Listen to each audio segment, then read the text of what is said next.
मर जाना कबूल है, उनके साथ जाना हमको कभी कबूल नहीं है। ये अच्छी तरह जान लीजिए। मर जाना कबूल है, उनके साथ जाना हमको कभी कबूल नहीं है। ये अच्छी तरह जान लीजिए, समझ लीजिए। सब बोगस बात है। काहे के लिए बोल रहा है?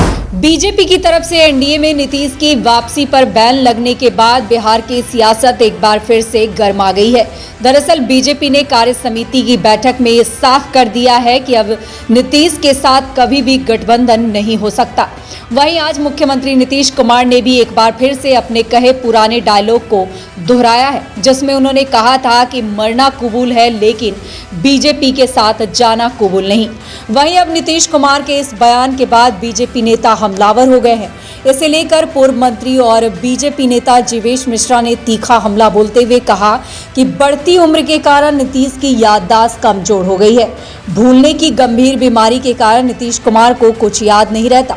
नीतीश ने पहले भी बीजेपी के साथ नहीं जाने की कसम खाई थी, लेकिन सत्ता के लिए वो एक बात पर टिके नहीं रहते।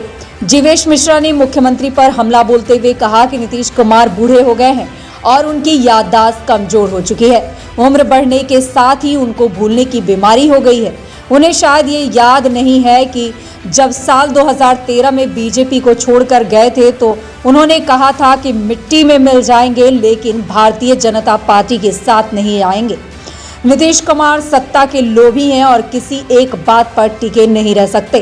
पूर्व मंत्री ने कहा कि नीतीश कुमार को जब ये आभास हुआ कि आरजेडी के साथ रहना ठीक नहीं है तो साल 2017 में फिर से पलटी मारकर बीजेपी के साथ हो गए। नीतीश कुमार के लिए बीजेपी ने नो एंट्री का बोर्ड लगा दिया है। भारतीय जनता पार्टी किसी भी कीमत पर नीतीश कुमार के साथ भविष्य में सरकार नहीं बनाने वाली। साथ ही ये भी कहा कि नीतीश कुमार जिसके साथ भी जाएं उनका डूबना तय है। जीवेश मिश्रा ने मीडिया से आग्रह किया है कि वो नीतीश कुमार को याद दिला दें कि 2013 में उन्होंने कहा था कि मिट्टी में मिल जाएंगे लेकिन बीजेपी के साथ नहीं जाएंगे। साथ ही कहा कि बिहार की जनता ने इस बात को अच्छी तरह से याद कर रखा है कि 2024 और 25 के चुनाव में नीतीश कुमार को मिट्टी में मिलाकर रख लेगी।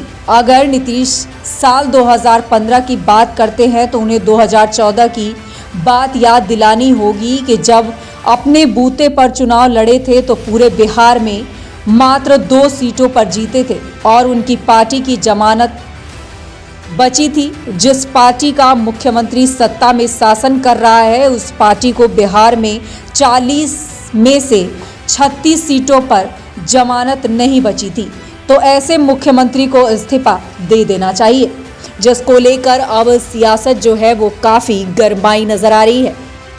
मर जाना कबूल है, उनके साथ जाना हमको कभी कबूल नहीं है। ये अच्छी तरह जान लीजिए। मर जाना कबूल है, उनके साथ जाना हमको कभी कबूल नहीं है। ये अच्छी तरह जान लीजिए, समझ लीजिए। सब बोगस बात है। काहे के लिए बोल रहा है?